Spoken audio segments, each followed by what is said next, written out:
Okay, welcome Zolal Habibi to the show. I'm glad you made the time all the way from Paris.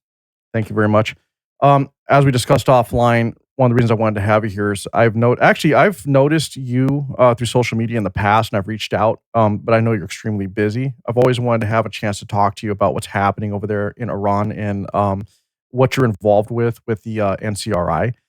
But I have a feeling that you can offer some very unique insights to what's going on with the protests, the uprising, and what has been going on since 1979 after the Islamic uprising or the Islamic regime took over, and well, the extreme Islamic regime anyway. But we wanted to go over that, and I also want to ask you what got you into being an advocate for change, for representing the voiceless in Iran, and being a part of the NCRI. First of all, let me just thank you for the opportunity and say hello to all the viewers and listeners who are tuning in. It's a pleasure to be with you. And sorry if I have missed previous messages, but as you said, right now we are in a very critical time. Oh yeah. It was not a big deal. I figured you're busy as heck. I get it. So not a problem. Sorry for that, but right now in these critical times, it is we're very grateful for the opportunity to be able to share what is happening on the ground and what it is that the Iranian people want, and where we're headed to, and what is the path forward. Because I know that in the past few days, everyone saw the momentum on the streets, and then today is day 10 of the internet shutdown. So there's been radio silence to a great extent. But the reality is that protests, or it's more like clashes now, but they are continuing on the ground. And that is something that's important to note, that the people of Iran aren't giving in and they're not giving up despite all the brutalities and the high death toll and arrest. So it's still continuing. Myself, just to give you a background, you asked how I got involved. To be honest, I am from the generation who was born after the revolution. So unfortunately, I did not see the revolution myself. But growing up, I think the situation in Iran has been part and parcel of my life throughout all the years. And I could actually say that I don't think there has been a day that I have not thought about the plight of the Iranian people, despite being away from Iran. So I was born abroad in the US. My parents came to the US before the revolution as students. But I think I was about 3-4 years old when I first met people who were victims of torture. And that really opened my eyes to what is happening in Iran. Even though they would try to hide it from me because I was a child, they didn't want me to, to be impacted by that. But I understood what was happening, and I knew that, first of all, I was very lucky not to have to live under those circumstances, but I knew that there are a lot of people in the mentality of a child that, people my age, kids like me, don't have the freedoms that I do. So it started with that. But in 1988, there was a massacre in Iran, and 30,000 people were executed, political prisoners. That summer really changed my life and my aspect on life, especially since my father was also killed that summer by the Iranian regime. And that made a very big impact on my life, because from that moment on, I understood that not only does the regime see no boundaries when it comes to executions, they see no borders too. So it's no matter where you are, you could be affected by the crimes perpetrated by this regime. And I think from very early on, I started, even before my father was killed, like even as a child, I remember when my parents, like my mom, would go and have, info desks or whatever to try to inform people. I was the one who always wanted to be there and wanted to be able to do something for people. And so that became part of my characteristics in a way. And I think I was about 12 the first time I got a signature from a member of Congress in support of Iran. So that was my calling in a way, and I wanted to be able to do something for my people. But in the summer of 1999, when the student uprisings broke out in Iran, it was the first time that our generation was seeing a massive protest. And at that time, it was the first time that it was also being televised in a way, because back then it was the start of the cable television and there was CNN. And so it was the world was seeing it for the first time, an uprising or a protest in Iran. And at that point, I had just graduated high school and I was on my way to go and study medicine, actually. I had gotten a full scholarship and everything, but I decided to put that all aside and join the Iranian resistance instead, because I felt like I can't just be a bystander and watch. I need to be a part of this, and I need to be one of those who dedicates their lives or even sacrifices their lives so our people, our nation, our history, our future can see a democratic republic in Iran. So, what is your involvement though? What are you doing yourself personally in the NCRI, which was it National Council of Resistance of Of Iran. Iran? Okay. Yes. I What's your am a role? member of the Foreign Affairs Committee.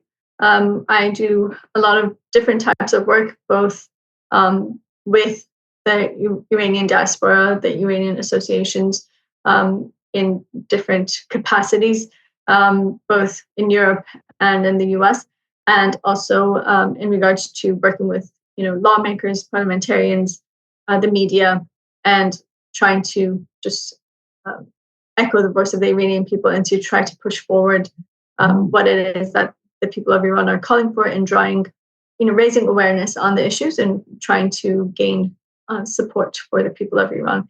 And as I said, in different capacities and depending on the issues that are on the table on a daily basis. How easy is it though to get excuse me? How easy is it to get information in and out of Iran though, to find out what's really happening versus what's propaganda, for example? And how are you able to get your message to the Iranian people itself? Because as you know, it's the regime is very strict and very much in control of what happens there in terms of communication and information, for example. So how are you able to circumvent that and able to get the message across and also to get the voices that are in Iran, like getting those voices heard to the world? Well, one of the principal organizations, which is a member of the National Council of Resistance of Iran, is the MEK, the People's Mujahideen Organization of Iran. They have a very vast network on the ground inside of Iran.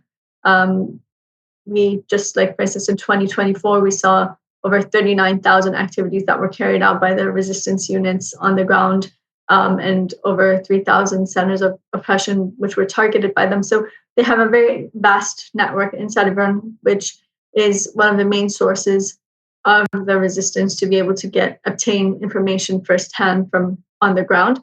But also, I think now the age of technology has been very helpful in getting those communicated, be it social media, or messaging apps or whatnot, that which are used to be able to make direct contact with people inside of Iran and obtain that information.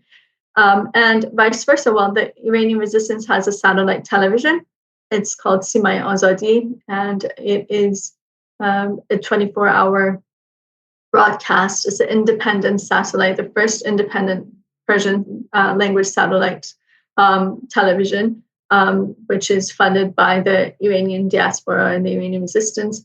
So what's key is that it's independent. It's, I think, the only independent actually satellite television that we actually have, because other ones are funded by a government or an entity. So they, at the end of the day, they have to align with that messaging. So this is the only independent one. So that's why people are able to obtain those messages directly and to hear what is going on, what is being done, what is happening inside of Iran. Because unfortunately, because of the censorship, a lot of times people within the country are not aware of what is happening in a different area of the country. So getting that information out, and also sharing what is happening in the international arena and what is being done by the Iranian diaspora abroad for the people of Iran. So that serves as a really strong platform to be able to get the truth out. Right, but is there not any stumbling blocks, for example, with the Iranian government Oh, or the regime of control? I mean, I'm sure they're able to find radio frequencies and jam them or restrict communications in general. blackouts as they have now for the past 10 days. So I can't imagine it's a constant open-ended communication 24/7. Is there is You're there any resistance absolutely to that? right. Yeah, you're absolutely right. I mean, the Iranian regime, it's a constant um, communication war out there. It's not the Iranian regime has really pursued every angle that they can. Jamming right now with satellite, how strong satellites have gotten, the jamming isn't that effective anymore. But they do create like problems even um, internationally, trying to contact those satellite dishes and everything, and satellite companies to maybe stop the broadcast or whatnot. But we are airing on like 5, 6 different satellites, so people can reach it one way or another because the regime can't be censoring all of them. But on the other hand, with in times like these, that like for instance, communication is also limited. It is also available on the internet for times that there is internet connection, Right. and we do have special means that have been created for people inside of Iran to be able to connect. But right now, with the internet connection, being this radio silence that we have, um, satellite has not been cut off, so people are getting a lot of those messages. But we are creating other forms of communication. There's also, like for instance, the radio version for people to be able to reach easier, especially when like the bandwidth is low. But there are different paths and methods that are being pursued to make sure that we can get that message across. As I said, the radio angle is being worked on right now, so hopefully we'll have a stronger presence, like on AM, FM radios for people inside of Iran to be able to actually reach it. So these are things that are constantly being worked on. But as I said, I think right now, under normal circumstances, not the past 10 days, but being available on all like social media platforms and messaging apps and things, that has also been very helpful. Of course, that is cut off right now, but the satellite, people are still able to obtain it even despite the communication breakdown right now. No, I understand all that. I understand that the internet's very valuable. I'm just surprised that they're not doing as some countries doing, blocking IPs, for example, traffic in and out from different countries or going in or out of different places for information. I mean, the government could literally still restrict even that information online. Um, so it They do almost sounds that. like what you're saying though They is do is that really, constantly. yeah, it kind of exposes the truth in that maybe the regime or the government is not the all-seeing, all-powerful eye in Iran because obviously you're finding ways to get around it. So looks like there's still opportunity, which is a good thing for the people. So let's get to this resistance though, because here's what I find fascinating is it took a while for anyone to report on what's happening. And everybody is suddenly concerned. But this resistance to this regime has been over 40 years. And it's just now getting the eyeballs it deserves. What's different this time, though? What is it that is different about this uprising? Is it the amount of people? Is it the consistency and persistence in the resistance? Or are people just ready to see Iran free? I think that there are a few factors that play into it. I think if you look at the uprisings in Iran in the past decade, you see, first of all, every time you see it's evolving step by step. Like for instance, if you go back like 2017, the uprisings were about the same time. They were at the end of December, beginning of January. Um, but that was like the end, like the slogans, they spoke themselves. Like that was the end of the era of people trying to still have some kind of a hope in reform within the regime. So one of the main slogans was reformists, hardliners, the game is over. So, that was one phase that passed. And after that, this was not a card that the regime could play anymore. And then we saw like the 2019 uprisings when it started with the issue of the fuel costs and it spread. People started, we saw people standing in defiance. There was more the use of, people trying to protect themselves and fighting back the regime and whatnot. So that was like one phase, but unfortunately, it was very short. It lasted about 5 days. It was stopped with the internet crackdown, which was a 3-day crackdown, and unfortunately, 1,500 people lost their lives in that process. And then we had 2022. In between 2019 and 2022, the reality is COVID bought the regime a lot of time. But what we see is like the time between the protests are becoming shorter, and each time it's becoming more radical than the previous time, and new methods being used. One of the things that I think was very important about this new wave was, first of all, the previous ones, the waves usually started from other cities. This time it started from the capital. It started from Tehran, the Tehran Bazaar. The bazaar is the merchants, Iran's merchants. It's kind of like the bazaar is, I guess, equivalent to Wall Street in the US. So they have a lot of power in society. And it's also important to note their historic presence. I mean, during the 1979 revolution, also the point when the bazaar joined the uprising, that was a turning point. So that's why it had such an importance this time. What was important, it wasn't limited to the bazaar and their strike. From the first day, within the first few hours, the slogans went from addressing the economic crisis to down with the dictator, down with Khamenei. And the next day, we saw the students join. And so we saw people from literally all walks of life, but also all the different generations coming together in this protest. Like, for instance, in 2022, you saw that there was parts of society that weren't too involved in the protest. This time you saw everyone coming together. And it soon did spread to different areas. Like, for instance, when you look at the protest, you see one of the places that they had the highest, I guess, number of clashes and continuous protests was in the western part of Iran, in Elam province and other provinces. Or, like, for instance, we saw the northern part of Iran join the protest, which in previous protests, they weren't too present. Or, like, for instance, Mashhad, the second largest city of Iran, like, over hundreds of thousands of people came to the streets. Some even said like 1 million. But, so we saw that presence from all walks of life. We also saw all 31 provinces eventually joining these protests. I think one of the most important things is the nature of the protest. First of all, people were you saw unity between them. A lot of people who were on the ground, they said, we've never seen so much hope in people's eyes. That spark of hope and ambition that you saw among people, but you also saw it in their defiance. We saw especially the role of the rebellious youth and the resistance units, who you saw everyone touched on one thing, that there was a organized factor in there that you could see in some of the videos. You could see that there are a few youth. They come, they organize people, they keep them on the scene, even despite when the regime attacks, and they're able to raise everyone's morale and for them to stay and then for them to continue.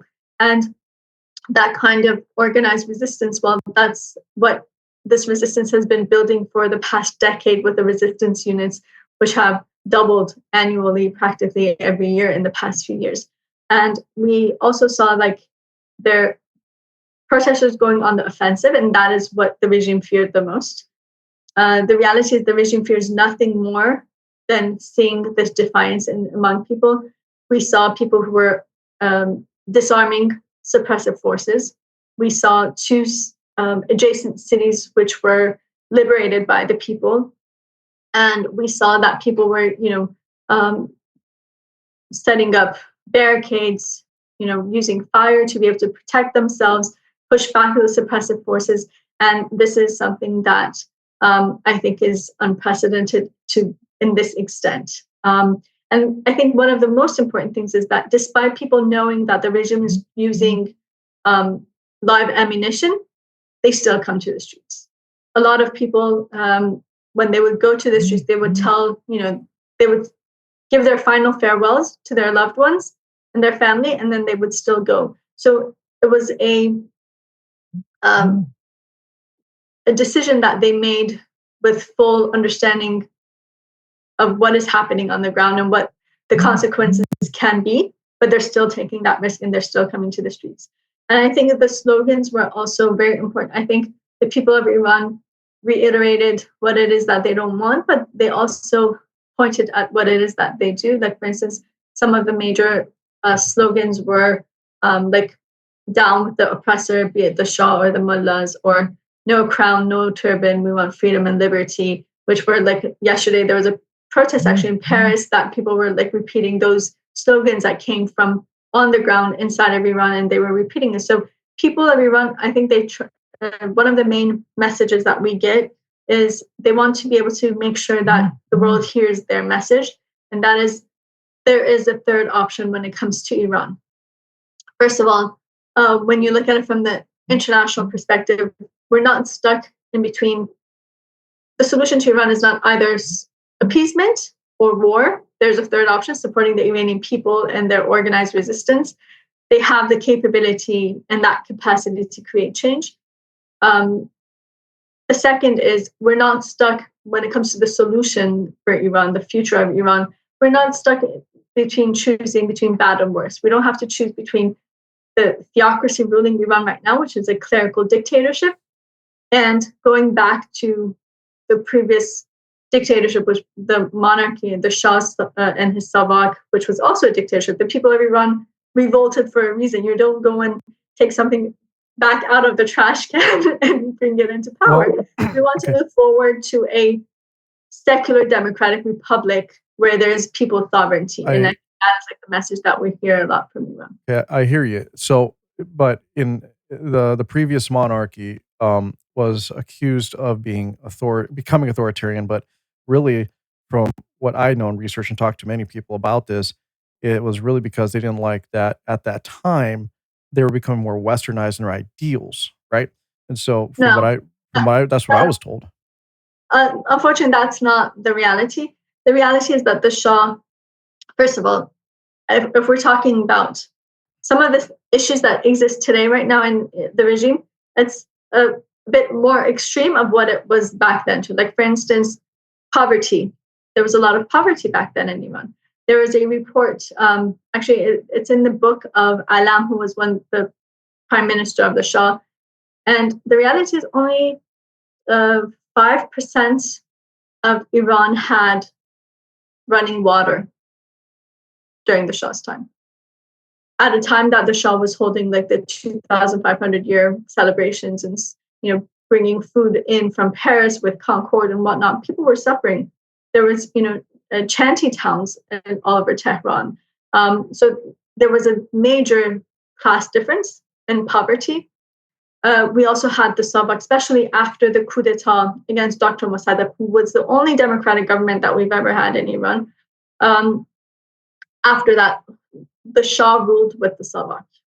Okay, so basically what the world knows is being told is all incorrect. It was really just came down to mismanagement, impoverishment, etc. It had nothing to do with getting away from traditional values or whatnot, or becoming westernized whatsoever. Nothing. I mean, the Iranian people are, in their, way of thinking, they're very progressive and modern. I mean, the issue was not modernization. The issue was the fact that, first of all, one of the issues was the Shah was unfortunately a puppet of Western governments. So that was an issue. And we saw the effects on Iran. Unfortunately, Iran's wealth was being given away to keep the Shah in power. The Shah, to keep himself in power, he did their bidding or whatever they wanted from him. So that was the issue. But the reality is that we had the Savak, who was killing people. We had executions, the tortures. A lot of the entities that you see today, who are the oppressive forces in the regime today, if you go back, those structures were created by the Shah. So, like, for instance, my father, he was a law student in Tehran University. He he was given the chance because he was one of the top students. He was given a possibility to become a judge, but the thing was, if you wanted to become a judge, you had to push forward like what the Shah wants and what Okay, the so Saudi let's talk about now though. What Yeah. exactly can you pinpoint exactly what it is what the resistance is really about though? I mean, you've cited poverty, obviously economic conditions, but what is the actual oppression out? I mean, what are they actually resisting? Because this has been it's longer than a decade, for example. Within the past 10 years, it's just been, like you said, progressively they become more emboldened in their actions. But what is it that they're actually resisting? I mean, I understand that Iran needs a democratic governance. And in my eyes, and I don't live there and don't, I'm not Iranian, but it would seem that the separation, as you said earlier, church and state or taking religion out of the governing body is what really needs to happen. So, is that part of this uprising? Is some of the suppression the extreme ideologies that are being imposed on people, or is it just the economic conditions? It is definitely not just the economic situation. I think that if you look at Iran's society today, there's not one single place that you could put your finger on that has not been destroyed completely by this regime. The people of Iran have reached a point that I mean, there's no aspect of their lives that they can look forward to and have some kind of a ease of mind in regards to. When you go to the streets, you don't know if you're going to be able to come back home safe. That's the reality of Iran in the last nearly half a century. Um, there's the suppressive forces. There are over 32 different suppressive organs in the Iranian regime. Last year, we witnessed 2,200 executions in 2025 in Iran. Suppression is really high. We see the prisons are overwhelmed with political prisoners, with you know ethnic groups, people from different diverse ethnicities who are imprisoned. The regime is only able to keep itself in power through suppression. Women are suffering in their day-to-day life. There's nothing that people have to look forward to right now. With the economic crisis, that's something that's just icing on the cake now. But I mean, even right now, if you look at the environment, people don't have running water right now. There's water shortage issue in Iran. Pezeshkian actually just about 2 months ago said we might have to evacuate Tehran due to the water shortage. Keep Iran, which is a rich country sitting on oil and natural resources, people don't have electricity for like 2-3 hours a day. And that is creating a lot of tension and pressure and problems. So, I mean, it's one thing if you say, okay, this is a suppressive regime, it does this and that, but people are at ease with other issues. No, there's not a single issue that you could put your finger on that the people are not just fed up with this regime in its entirety. And so the people want change, especially the Gen Z of Iran. I think that they understand, especially now we're in the age of technology, they have connections to the outside world. They're seeing how the world is going, and they know that this is not the norm, what we are suffering in Iran. And so they want to see change and they want to see an end to this regime. Also, you have to understand that Iran's population has doubled since 1979 till now. So it's a very young population.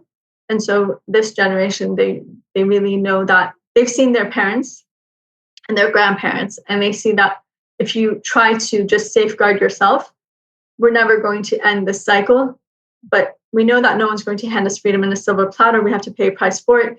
But we have to bring about that change. No one's going to make that change. So we have to pay the price. And I think that is what's important, because one of the things that they say, we're alive, but we're not living. This is not life, what we have. So we need to put an end to it, even if that price is our lives.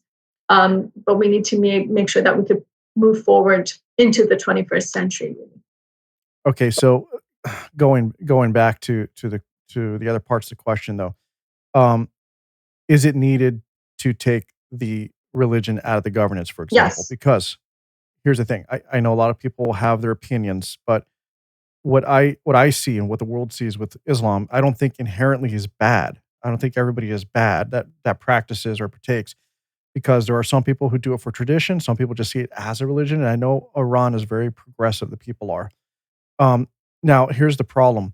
Is it really that the regime is using the extreme, absolute, extreme view and practice of Islam to keep people in line? And is it just a lie? Are they just using that to stay in power and they themselves don't even believe in what they're doing? Is that probably what's really going on? Because you see the It is the difference, right? second. It is the second one that you said. I mean, I don't think this regime actually believes in Islam itself. It's just using that excuse Right. to suppress people. So the extreme Um, interpretation and application of that yeah, religion. and the reality is we see the corruption among the toppest ranks of the regime itself. It has nothing to do with Islam. The reality is they just use that as a Okay. prerequisite to be able And to commit that's crimes. always been my view when I see what's going on, with how they're, working with other proxies and whatnot and trying to get Yeah, people to become militant and yeah. whatnot. So I that's just why see that they're actually using it we as a think that, tool. yeah, that's why actually in the 10-point plan presented by Mrs. Rajavi, one of the top issues is separation of religion and state, because we Yeah, think that that's crucial. First of all, religion should have no part in any kind of government, because first of all, religion is supposed to be a personal choice for people. It right. should not have an effect on their lifestyle or how the government is run, or people should not be uh, have special privileges based on that, or based on lack of that. I think that that's really important. And the reality is that every dictatorship, they try to find like one angle to be able to enter the most personal issues and personal aspects of people's lives, because if they have a control over that, then they can Right. control all of society. And Of that is course. what the regime has done throughout these decades, especially with its misogynist views, and also the use of religion as a excuse.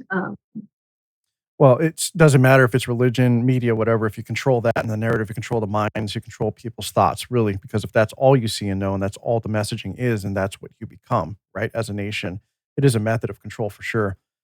What's next, though, in your mind? I mean, I don't. Do you think that this time the regime will be overthrown with everything that's going on? Do you think it's actually going to happen this time, and that we will see an actual free Iran?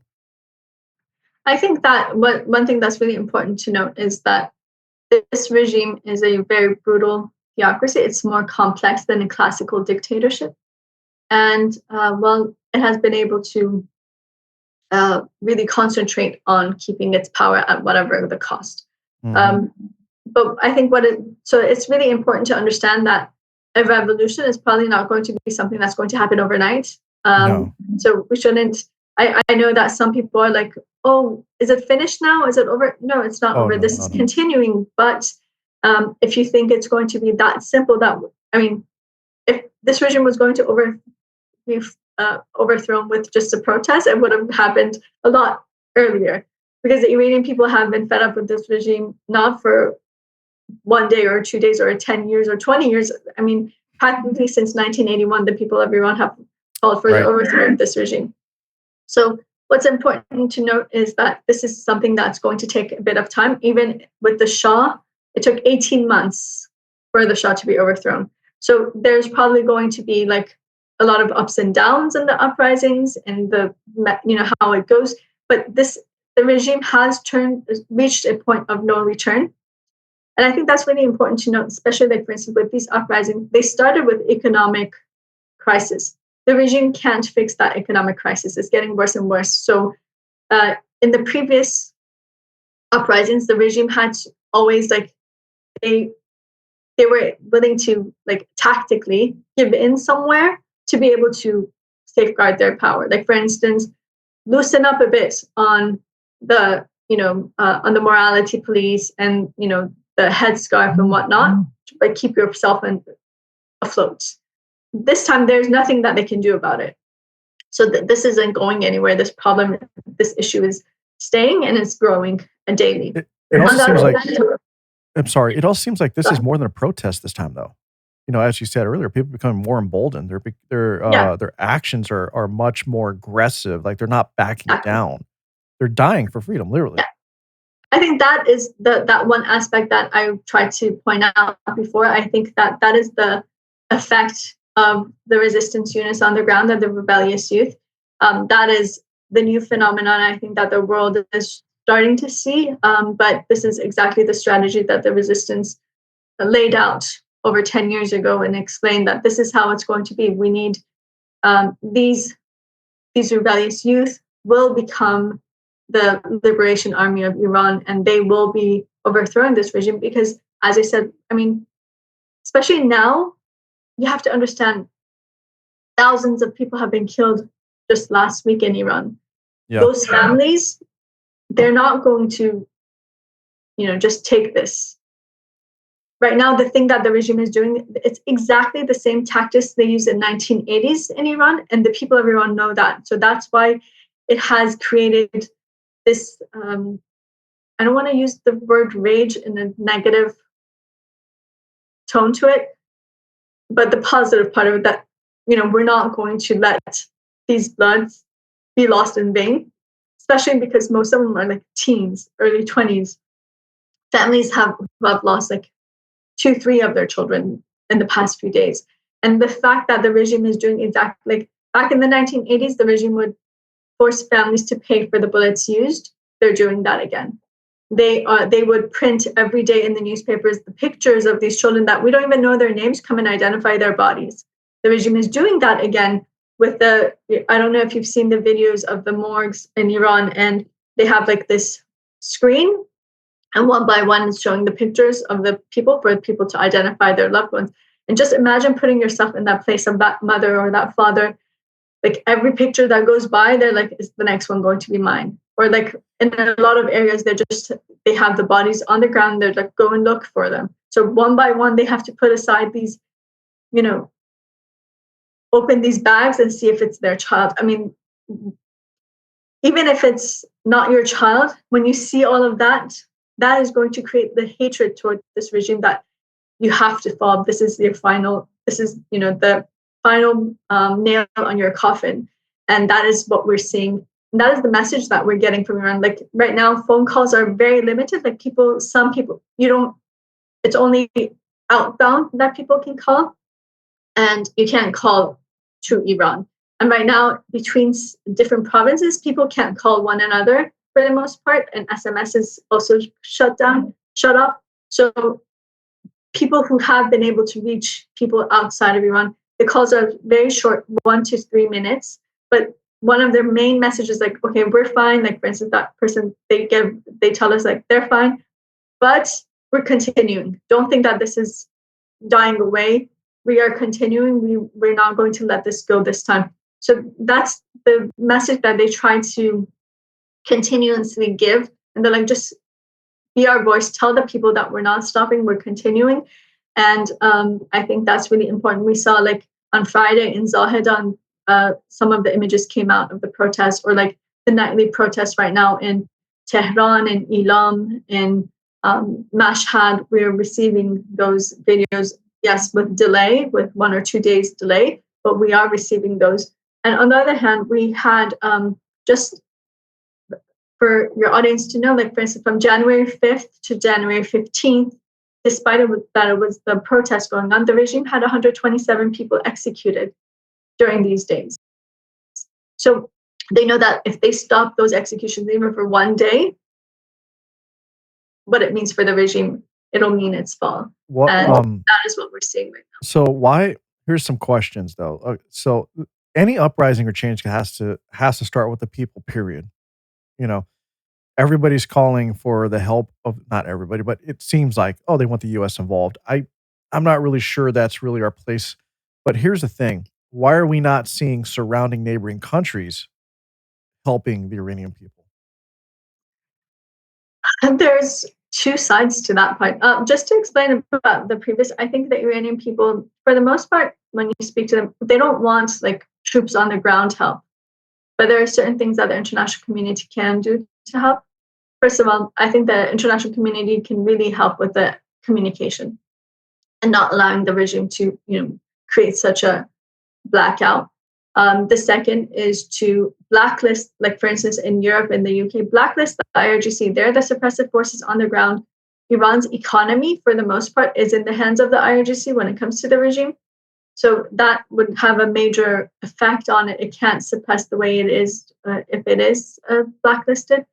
The third is to hold the regime accountable for these war crimes and crimes against humanity that are being carried out right now. It's not the 1980s that you say, well, we don't know, we didn't see, we didn't hear about it. You're seeing it, you're hearing it daily.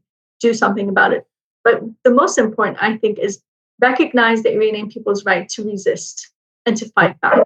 No, I get that, but what I'm getting at is like, why is, for example, Qatar or Jordan or Turkey, like, why are these countries not In helping? regards to the neighboring countries, I'll respond to that. The neighboring countries, unfortunately, some of them, I don't think they're too keen about seeing a revolution in Iran because it has a message for their own people too, especially the states that aren't really that democratic, at the end of the day. But also they're afraid of the Iranian regime's retaliation because you have to understand the Iranian regime is the number one state sponsor of international terrorism, especially in the region. They have their proxy groups. They have, they're worried about the ramifications for them if this does not lead to the overthrow of the regime, or even if it does lead to the overthrow of the regime. What is the regime going to do in its last hour, in that last minute? So they are afraid a bit, and also it is not necessarily to their benefit to see a true revolution in Iran and seeing the overthrow of a dictatorship, and what that message has, because Iran has always played a very important role geopolitically. Like, for instance, when Dr. Mossadegh nationalized Iran's oil, you saw how that ripple effect that it had in the region, in Egypt and everywhere else. So that is also part of the issue, I think, to some extent. They're afraid of the Iranian regime, but they're also afraid of what message it has for their own people too. Okay, I get that. So, but to live in fear under the thumb of Iranian proxies, for example, not the Iranian people, but you know what I mean, the government, the regime, and live in fear of the potential threat of terrorist attacks against them, all for the sake of not recognizing a democratic state. If this happens, to me, is quite ridiculous. Um, so they would rather, sounds like they would rather have this state of affairs continue just so that they can continue to be have their authority over their nations, really, because they don't want to see a democratic governance. I think the first one is more the fear of Iran's reaction and retaliation. Yeah, but if they fall and you take it away, for example, with everything that's going on, you control the money, the sanctions, everything that's going on, as you said and pointed to earlier, like, let's not do business with them anymore anywhere. It's going to be hard to get everybody to follow suit. But if that money is turned off, they cannot fund the terrorism anymore, and it starts to fall apart. So it's just strange to me that if you look at it from outside looking in, you look at Muslims in the Middle East, you would expect brothers and sisters to help other brothers and sisters, right? They could see the oppression, the deaths, everything that's going on, and yet these neighboring countries, I mean, even if they don't do it publicly, doesn't seem like they're even trying to do anything to help the situation, which is ridiculous. And so now it's calling to the outside world to try to help. I'm with you. I don't believe that we need to put boots on the ground. I think the people need to rise up, but we also can't ignore the situation that there is no support around Iran in the neighboring countries for the Iranian people. Also, could the Iranian people flee if they had to? If it got too bad, will they take them in? See, there's the other part of it. So it's like, sure, maybe the government's there. They don't want to see a democratic. They don't want to see a revolt. And they don't want to see Iran become democratic. And then they fear these proxies and terrorist attacks. But you can't continue to keep this bottled in. Period. It's either going to come down to two things. Either they're going to have to support and take in refugees because it could turn that way, or you're going to have to step in and help. And that's just what I'm seeing. That's what a lot of people see. Well, I And think if we want to cut off Western involvement altogether, fine. I'm for that. Not meaning not care or help, but I'm talking about militarily. Like I understand we shouldn't be in a war. I want to see the people rise up and take over, but you know, why are there ignoring? Why are your neighbors ignoring the plight? It's I got to be think more. that when it comes to the refugee crisis, they already are dealing with this. Like, for instance, I think the only country that's like major, I mean, it's more like Turkey and the Emirates and things like that. They already, Hmm. there are plenty of Iranians who, for years and generations, have been leaving the country through those methods. So I don't think it's because it's not going to create like a new wave of refugees. It's what it is. It's continuous and it has been happening. But I do think that you have to understand they also have this disbelief, I guess, that has formed over the decades because there have been a lot of points that the world thought this regime is falling today, and it didn't. And that creates this disbelief over time. So they're like, let's just see how far this goes. And unfortunately, in letting see how far that goes, the people of Iran are paying that price those days with their blood. So that is something that is happening. Because I mean, if you look back, for those who might be a bit more informed, like from 1981, there was a point that everyone thought Khomeini was going to fall. And then there was the, after the 8-year war, and then after that, the operations of the National Liberation Army back in 1988, everyone thought this regime is falling and it's finished. And, it didn't. And Khomeini had the 1988 massacre and he controlled everything again. Yeah, And but then that also goes back to the point that 1999, and then 2009, and then yeah, 2017, but 19, again, 22, and today. So it goes back to the point that at some point the people are going to need assistance. It's obvious that the people themselves don't have enough resources and capabilities to overthrow this regime. So at what point do they accept outside help? And at what point, see, that's what I'm trying to establish and understand is I I think they've never been overthrown because nobody has really stepped in to really help the people. It's obvious they can't do it on their own. We're hoping that this is the case, but it's not, hasn't been. So do you think in your eyes that the Iranian people would eventually be open to outside help to make this happen, to overthrow the regime? Because when you're looking at it, for example, of course you can't fight this regime when recently you see that they just imported 5,000 militant troops in from Iraq to go into Iran to help suppress the protesters even further. So with Iran's reach, if these borders, if everything was happening to where the rest of the world was helping to, for example, cut this off, like they wouldn't allow that to happen just by monitoring the situation and say, hold on, these 5,000 troops, we're not letting them over.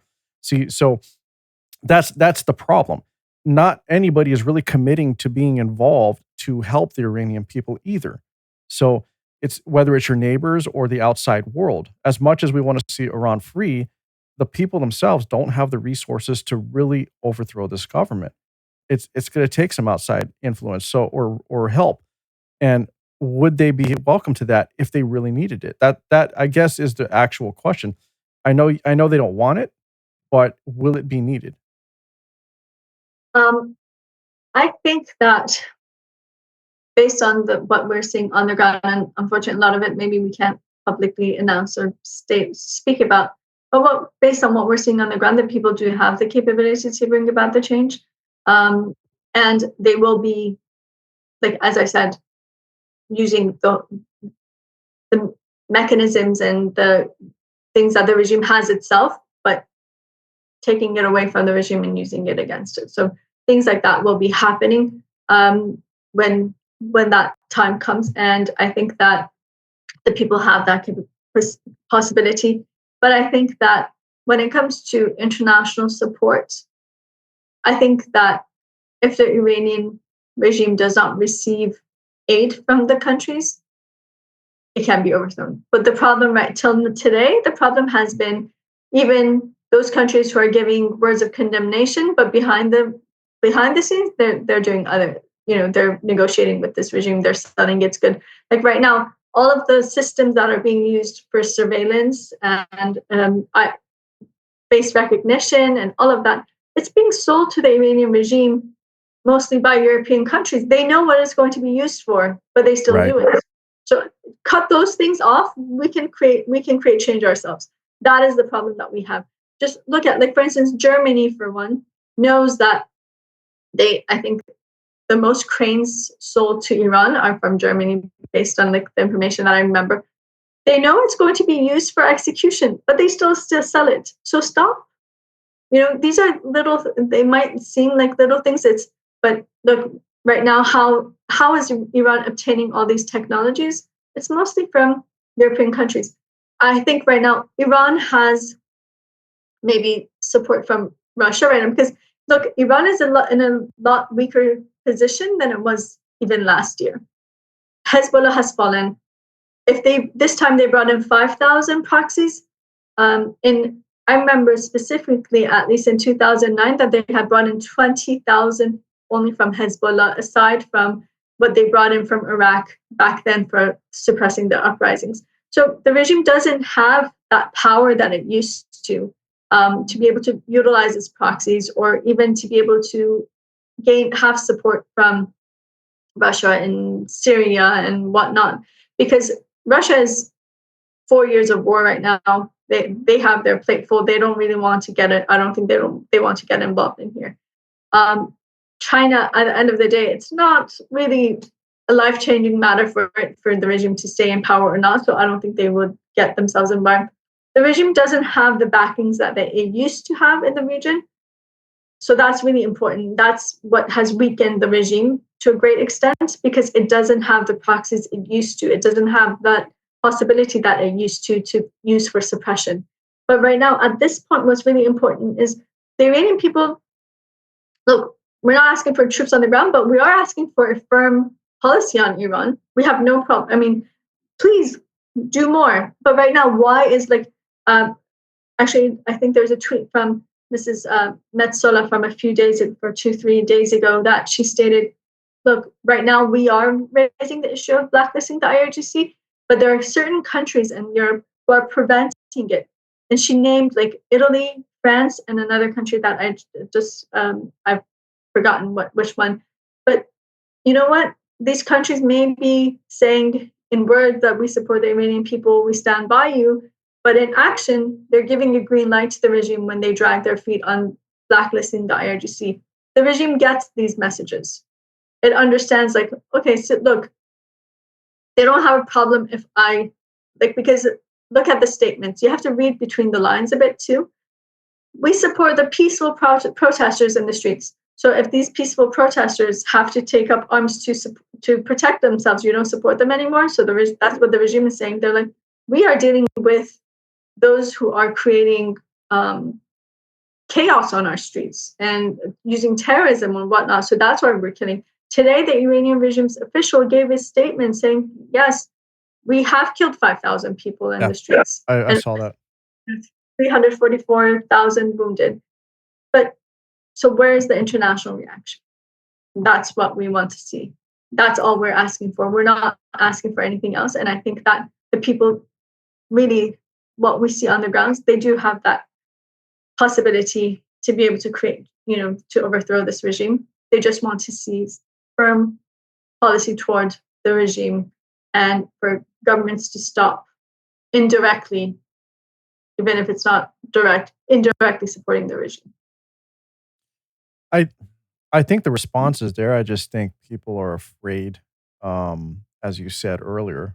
I mean, in this case, though, entering into a larger, more complex war that involves more nations, because that's always been the issue with Iran when it comes to foreign interest and reactions. I mean, and I agree with you what you said, because I just talked to another person about this yesterday, about Iran and what's happening.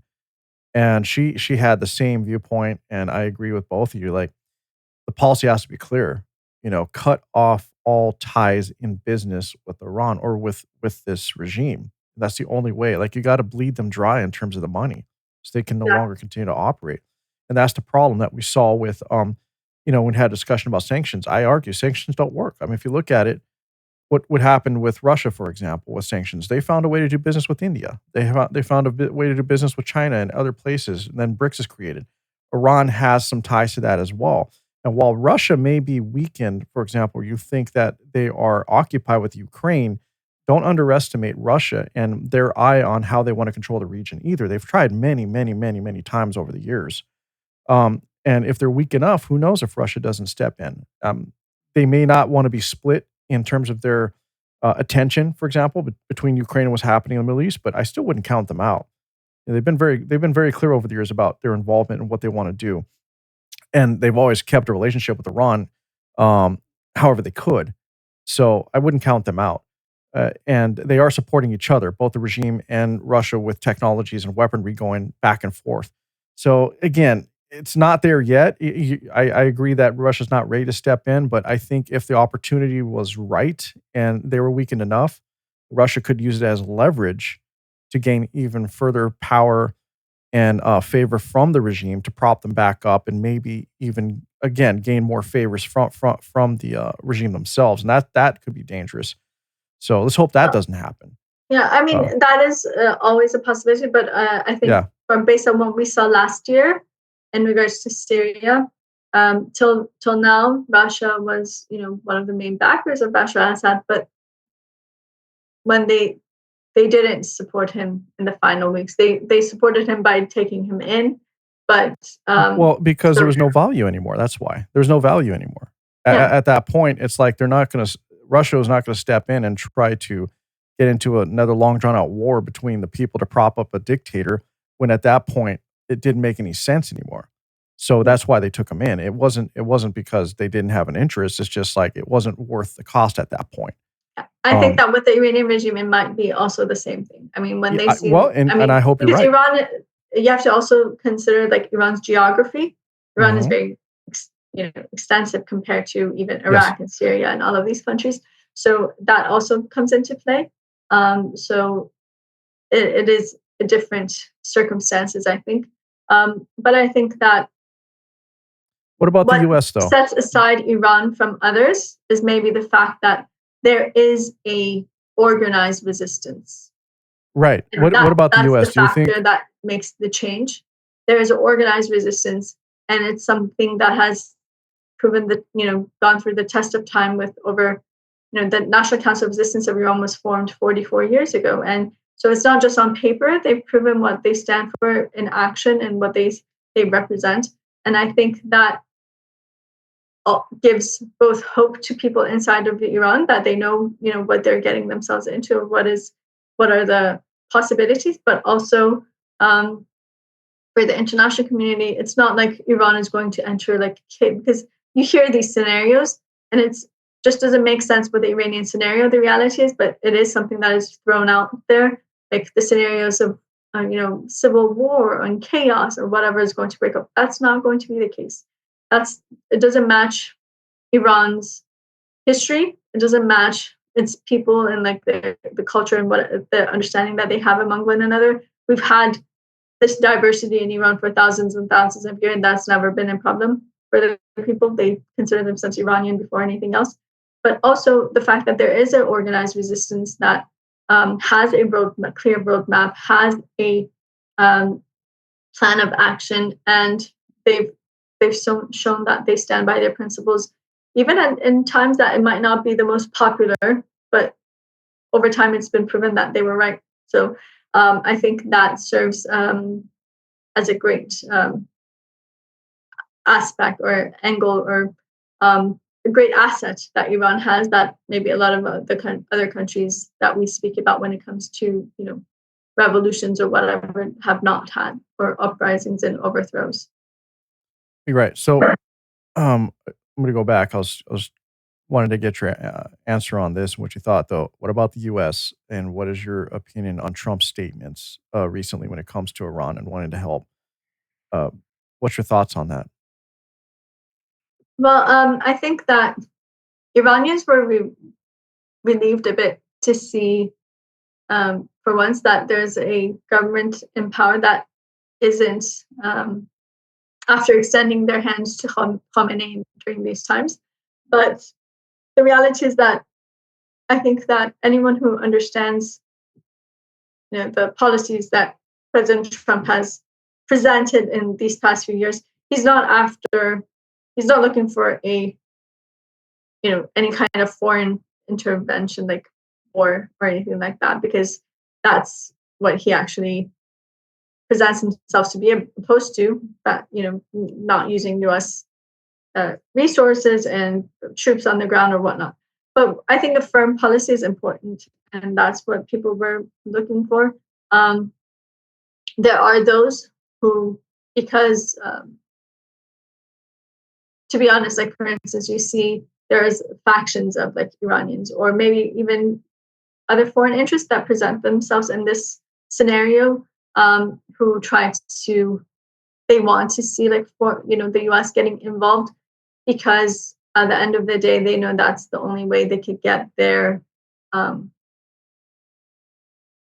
interests met in the future Iran, to be able to have some kind of a puppet government, to be able to have someone who would have these affiliations that they owe something to these Western powers because now they're in power and whatnot. And so I think that that's something that Iranians don't really want, because we have that experience. Just look, in the last 100 years, Reza Pahlavi was brought in by the British, Mohammad Reza Pahlavi was brought in by the US and the British, and Khomeini was brought in by foreign Western powers at the time because it was a Cold War. They saw USSR, they saw Khomeini was a fundamentalist, and they thought, well, he will stand in front of the USSR, so it's to our benefit to have him, instead of those actually revolutionary groups who had created the revolution at that point. And so he was brought in from France from after the Guadeloupe conference. And so the Iranian people have that experience. They just don't want it repeated again. They want to be able to take destiny into their own hands and to be able to form a actual democratic secular republic. For them, and these are three key elements: secularism, as you said, separation of religion and state; having a republic, so there's people's sovereignty, and a democracy where everyone will be, their rights will be safeguarded. And no matter who you are or from what ethnic background or what political leniency, people want to, or your gender or whatnot, they want to be able to finally have a democracy and to be able to actually breathe and live. I think it's not too much to ask for, but it does come with a high price, unfortunately, but we're willing to pay the price. And that's what we're seeing on the ground right now inside of Iran. And the Iranian resistance is also willing to pay that price. And they've stood, 120,000 people have died for this cause. But we're all willing to give up, everything in our lives to make sure that we reach that final destination, which is a free democratic republic in Iran. I think that what you said is something people need to pay attention to. And here's the thing: I personally, if you're going to ask me, I don't think the West needs to be involved in the Middle East at all. I think over there, it's a completely different culture, different way of doing things, all over. I believe they should all handle their own issues. Personally, I believe the West should have relationships, as any nation would, depending on trade and bartering, whatever it is. But I don't think we should be involved. The U.S., France, any of them. If you need help, that's one thing. That's reaching out and asking, and then we'll figure it out. But I don't think we should just be stepping in. I think Iran needs to become Iran. They need to become their own nation, free, able to rule themselves. Um, and I think that goes for anywhere in the Middle East. Personally, that's just my opinion. But that would be the goal. That's what I would like to see. And honestly, a lot of Americans want to see that. Yeah. We're all tired of being like, we should not be there if we're not needed. We really shouldn't. If you're not asking, I don't know why we're there. So, but if the help is needed, I also say, hey, great. You tell us how you want it, how you want us involved, and we'll come to that agreement. But yeah, I'm with you. I don't believe we need to insert ourselves. We don't need to westernize the Middle East whatsoever. You have your traditions, you have your way of doing things, you have your culture. I mean, you should have that. Period. Shouldn't be forced to become what you're not. I agree. And I think that we also have to take into consideration how the regime can manipulate things. I think manipulation is a major game player right now in this uprising. It has been from day one of it. The different narratives that are being fed in the media and from different outlets, they really are muddying the waters. And unfortunately, it is taking away from the main concentration, which should be the overthrow of this regime. But the Iranian regime also utilizes these things. Like, for instance, that's whole scenario. I don't think that scenario is true when it comes to Iran, but the thing about rallying around the flag once there's foreign enemy. Right. I don't think with Iranians that is the issue. They don't rally around the flag of the Iranian regime under any circumstances, but they don't want to see their country be, attacked by anyone else or something like that. They have. It's your country at the end of the day. You don't want to see that, but they do want to see that change. And there might be questions. No one can foresee the future. So it's something that we have to go step by step, and see where it goes. But I think what's important is to have that strategy in place and, know that, this is the direction we're going in and why it is that we need to go into this direction. Having that understanding of, how these different elements can come into play, the effects that they have, positive or negative, that really gives you direction to be able to guide through these different obstacles that we're going to face along the way. But I think, as I said, the key is that there is a organized resistance. It's really important for it to be recognized, and for people to be able to, really concentrate on their fight against the regime instead of having to fight, the disinformation and the, different narratives that are being fed, and to really be able to keep that concentration on the people of Iran and what is happening on the ground. I think at the end of the day, what happens on the ground is what talks. That's what we need to pay attention to. That's Actions speak louder than words, right? Yeah. Anything else you want to say in regards to this situation? Just monitoring the time because I know you're in Paris, so you're well ahead of me. Is there anything else you want to say regarding the situation or anything you want to offer to those of us in the West that we should know? And I would like to share like a call to action, I guess, for those who are watching and who want to do something and want to be of help to the Iranian people. I think if you can, first of all, reach out to your lawmakers and make the request that we stated. One, if you're in Europe, in the UK, blacklist the IRGC. Two, support the organized resistance represented by the National Council of Resistance of Iran and Masud Maryam Rajavi, but most importantly, recognize the Iranian people's right to resist in face of the dictatorship ruling Iran and hold the regime accountable for its crimes against humanity and war crimes that are being committed these days as we speak. Those are very key. If you would like to be active, there are a lot of demonstrations, rallies, events that are being held by the Iranian diaspora in different countries. If you're in the US, you could reach out to OYAC, it's Organization of Iranian American Communities. They could put you in contact with their activists on the ground in different cities and states in the US. In Europe, you could also reach out to iranfreedom.org, and they can put you in contact with those who are organizing here. In Europe, on the 7th of February, there's a huge rally going on in Berlin in support of the Iranian protest, for those who might be tuning in and hearing this from Germany. Also, if you want to receive the latest news on what is actually happening in the uprising, you can visit ncr-iran.org or Maryam, MARYAN, Rajavi, RAJAVI.com to learn more about the resistance. Thank you very much for having me, and it was a pleasure to be with you, and hopefully we'll be able to invite you to a free Iran very soon. Devils hide behind redemption. Honesty is a one-way gate to hell.